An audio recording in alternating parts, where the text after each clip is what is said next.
We're at the end of November, and that means it's time to take a look at all the physical media that I picked up this month. I didn't realise there was this much.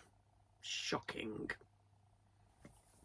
So yesterday, in preparation for this video, I sat down and I listed everything that I picked up for the month of November.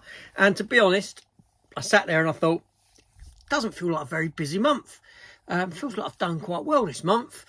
Then the list was made and I looked at it and I was like, no, seriously, that much? Honestly, yeah, that much. I think there's about 16 titles here. That's horrendous. That's on average one pickup every 2 days for a month.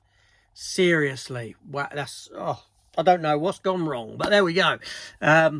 We're going to take a look at this pile of physical media goodness here and see what I picked up this month. Next month's going to be quiet. It will be. You can check that out in a month's time. But see this here? If you scan that with your phone, you're watching on a TV, scan it. It will give you the opportunity to subscribe to the channel. Please consider doing that. It does help the channel. It helps the videos, get them out to people, this sort of a thing. Doesn't cost anything. It's all free. It's fantastic. But let's dive into this pile of rich physical media goodness. And let me know also in the comments what you've picked up over the month of November. So to begin with, first film this month that I picked up was the movie The Sadness. Now, this is because of Aaron over at Professional Unboxings. He picked this up and I followed suit. After a watch of the movie, I didn't blind buy it. Yeah, I watched the movie because he mentioned that it was written, or it's based upon a comic book that was written by an individual named Garth Ennis, who I know very well in the comic book world. He wrote The Punisher from about the year 2000 for a very long time. He wrote Preacher, Boys, stuff like this. Yeah, and I checked this film out and it's a damn sick movie. It is, I don't mean that in the sort of youth of today's sense of sick, like it's fantastic.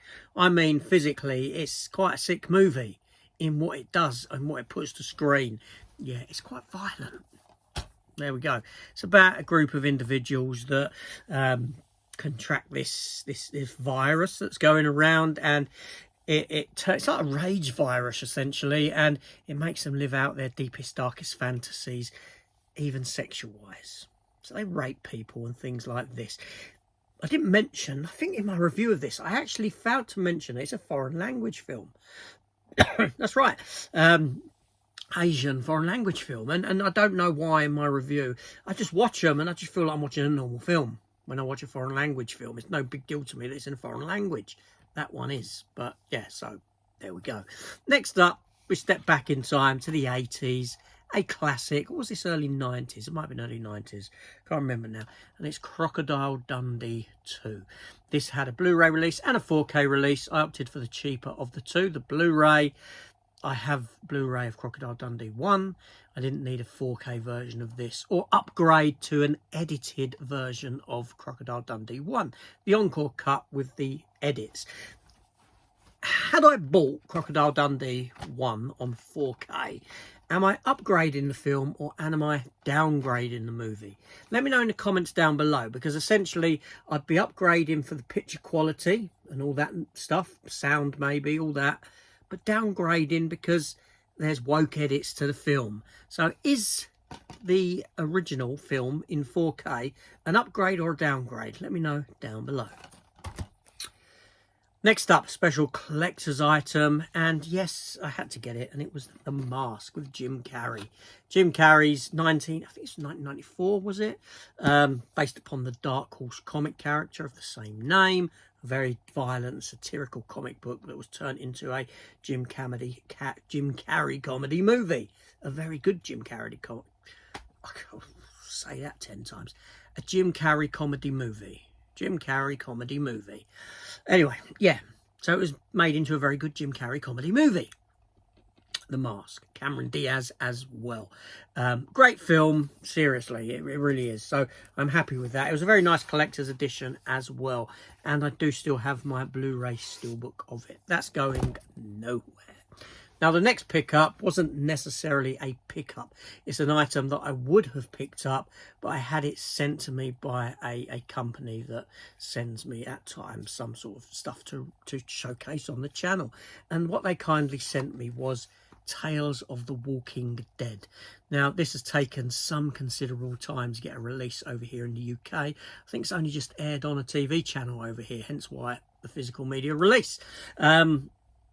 It's 6 individual tales set within the Walking Dead universe of 6 individual different people out there in the ether doing what they do in this at different times. And yes, you've got Terry Crews there. Olivia Munn is that, I believe. And you've got one set with the before she became the Whisperer, Alpha. Story there. So 2 disc set. So yeah, that was kindly sent to me by Acorn Media. So thank you very much to them for that. Saved me a purchase. It did, which was great. I do actually have a bootleg of that because I have all the Walking Deads originally, and I did get a bootleg of this series, but I will be keeping that. I'll put the disc in here because that's got something on it that this doesn't. And what that is this one episode of Fear the Walking Dead set on board this submarine, and an outbreak on that, which was actually a online mini, like where they do the mini clips, but it forms together to make a 45-minute episode, and it stars that geezer who played John Connor in Terminator 3. Can't remember his name off the top of my head, but there we go. And he did come back in the Fear the Walking Dead, so I've got that on that, so we'll keep that disc for that reason. Next is a DVD pickup, animated DVD pickup for Back to the Future, the animated series, seasons 1 and 2, the complete series of this Back to the Future show. Now, the reason I picked this up was because of a purchase that I'd made a month earlier, something that I got very cheap, which was this here, which is the flux capacitor box set. Let me move that mirror a bit. So yeah, the flux capacitor box set, which when you press the button does flux, or it lights up anyway. And the American version of that came with the complete animated series. Well, I got the British version of it, and I wanted the animated series to sit with inside it as well, so it's like I've got the complete thing. So that was that pickup. So that will go in that box after this. But like I said, it does light up. It's a bit light to see it, but do you know what I mean? Anyway, another collector's edition next, which was a HMV exclusive and possibly my favourite movie of the year, and it is The Life of Chuck, starring Tom Hiddleston, Chiwetel Ejiofor, whatever his name is, Karen Gillan from Doctor Who and Nebula, Jacob Tremblay and Mark Hamill. Great film, very, very good film. I don't want to talk about the film because it's based on Stephen King's short story. We contain multitudes, that's all I can say. Seriously, watch this film. The beginning chapter will have you scratching your head, but it will work itself out. And yeah, Tom Hiddleston isn't in it. I mean, he's the main, it's about him, it's about his character, but he's not actually in it a lot. There's other people with more screen time than him. Anyway, next up, TV series, season 2 of a classic late 70s, early 80s TV show with updated special effects, blah, blah, blah. And it is Blake 7, complete series 2. 2 more seasons to go. Let's hope that we get them like this with the updated special effects. I certainly do. I have season 1, I have season 2, all's good in the world. Blake 7. When does What's-Her-Face come in? Glynis Barber. Season 4, isn't it? She was only in season 4, I believe. Dempsey and Makepeace, you know. Anyway, next up, Steelbook 1, Steelbook 2. These were reduced on Zavvi to $14.99, down from 30 quid, and I picked them both up, and it is for Mission Impossible 1 and Mission Impossible 2. That's right, I don't have steelbooks for these movies, and I don't have 4Ks for these movies, except for the latter. But all of them up to, I think my first 4K was the one with Henry Cavill in it. Was that Fallout, was it? Anyway, I didn't want to pay 30 quid for these each. You know, I was happy with them on Blu-ray, but they dropped to 15 quid. So I thought, oh, all of them, all 6 of them. And I didn't want to pay for all 6 of them. I didn't want to get them all. So I bought 1 and 2, being the first 2 films. I enjoy 1, I enjoyed 2. 3 is kind of where it kind of stepped into it, started stepping into the identity of Mission Impossible that we know. But these 2 feel different. And I do enjoy this one. I do. I think it's a really cool looking movie. I know people have issue with it, but yeah, it's fine. So anyway, so £15 each, 30 quid. I do have the other 4 in an envelope, sealed, put away, because my wife has bought me the other 4 for Christmas. So, you know, yeah, so I've got the whole lot of them. I haven't picked up the new Mission Impossible film in any way, shape or form. I'm waiting for a price drop on the steelbook for that, because I know there's 2 steelbooks. And to be honest, both of them are pretty damn crap, as was Day of Reckoning. What's it called? Mission Impossible... Day of Reckoning, is it Day of Reckoning? I know it's Reckoning there. The first part of it, anyway, was crap steelbook as well, but I did get one cheap for about 13 quid in the end when I waited patiently. And that's what I'm going to do with the second part. Shame they don't match these. I wonder if you can get steelbook stickers or that, or magnets that would match this style. Something for them to look at. Anyway, next up is Mark Wahlberg in a steelbook for the movie Shooter. This had dropped to £20 on Zavvi, and I thought, okay, yeah, I enjoyed Shooter back in the day when I first watched it. I haven't watched it in years. I do like this style of steelbook, writing down there, image there, and yeah, it's quite a scary film in a sense when you're watching it and you realise what they've done for him, to make it look like he's killed. It does make you question the JFK stuff. It certainly does. Seriously, this film does. For me, it did anyway. But, yeah, you know, assassin, a shooter, a marksman who gets framed for an assassination of someone, political somebody. And, yeah, and him being chased. Next up was an upgrade to another TV series, and I imported this from the United States of America. It came out some considerable time ago on Blu-ray, and I thought, okay, let's pull the trigger on it. And it's The Flash, the DC Comics hero, The Flash, from the early 1990s, very much inspired by Michael Keaton's first Batman film. It's quite a darker take on the character in a sense. It's much akin... aesthetically, it always reminds me of that 1989 Batman film and Teenage Mutant Ninja Turtles, that first Turtle film, which was quite dark in its aesthetic as well. This took that sort of darker aesthetic and sort of ran with it also.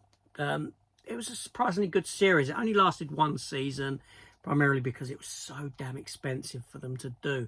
And obviously, you know the new Flash, which ran for 8 or 9 seasons, whatever it was. And John Wesley Shipp did reprise.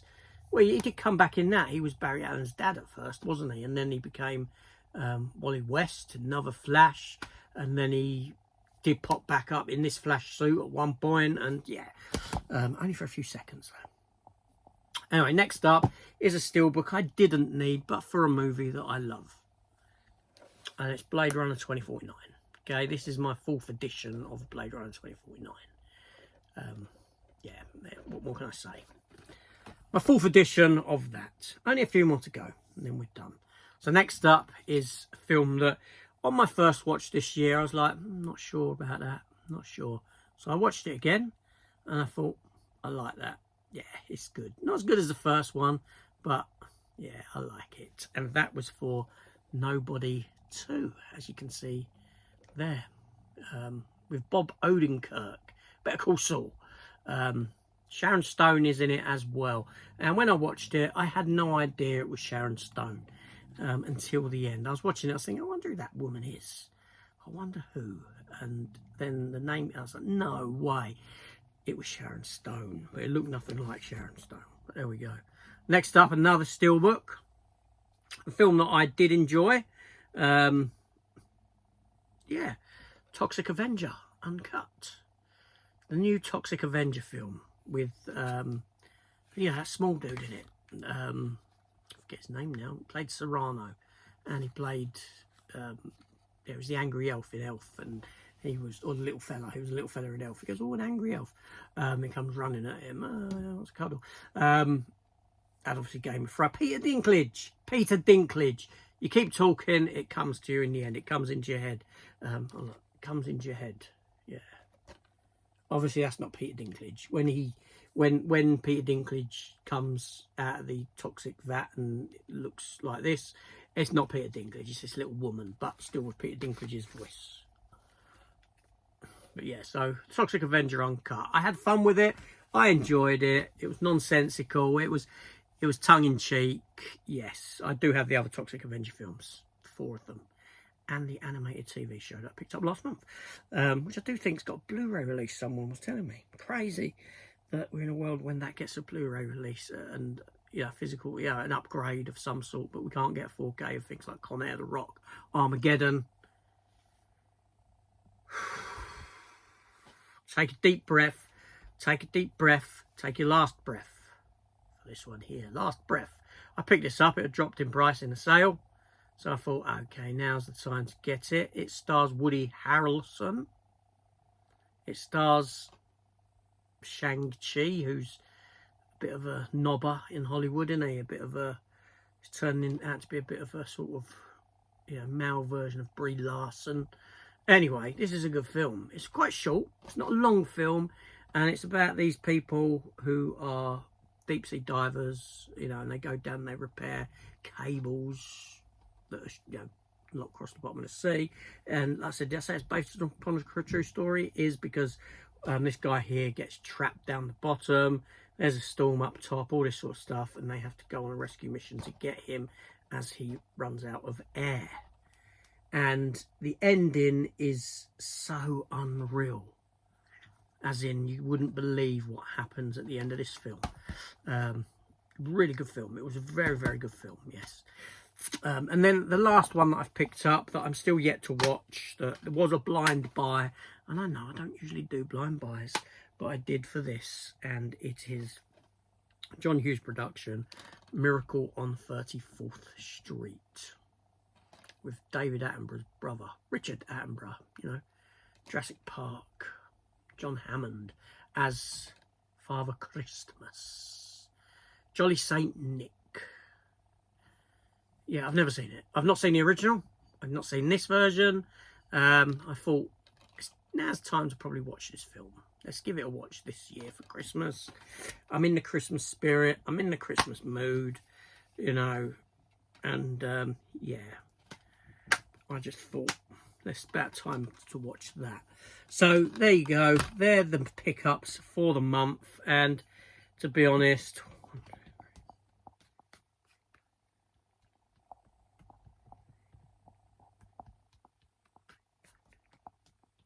it's 15 there.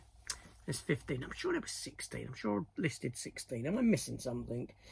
It happens. But anyway, so that was the pickups for the month of November. I'm going to say it now. I'm going to say it here that December is going to be half this amount. If it's not, then there's a serious problem with me, because as of January, I am saving hard, I'm saving heavy, and I am cutting back on massively on my expenditure. I am leaving myself with X amount of money as a sort of disposable wastage income, outgoings, but majority of my money is being saved. So we're going to see how that one goes. Anyway, let me know down in the comments what you picked up this month, whether it's DVD, Blu-ray, 4K, steelbook, collector's edition, VHS even, PSP, Christ, VCD, Laserdisc, Super 8. Anyway, let me know in the comments down below, and I shall see you all later.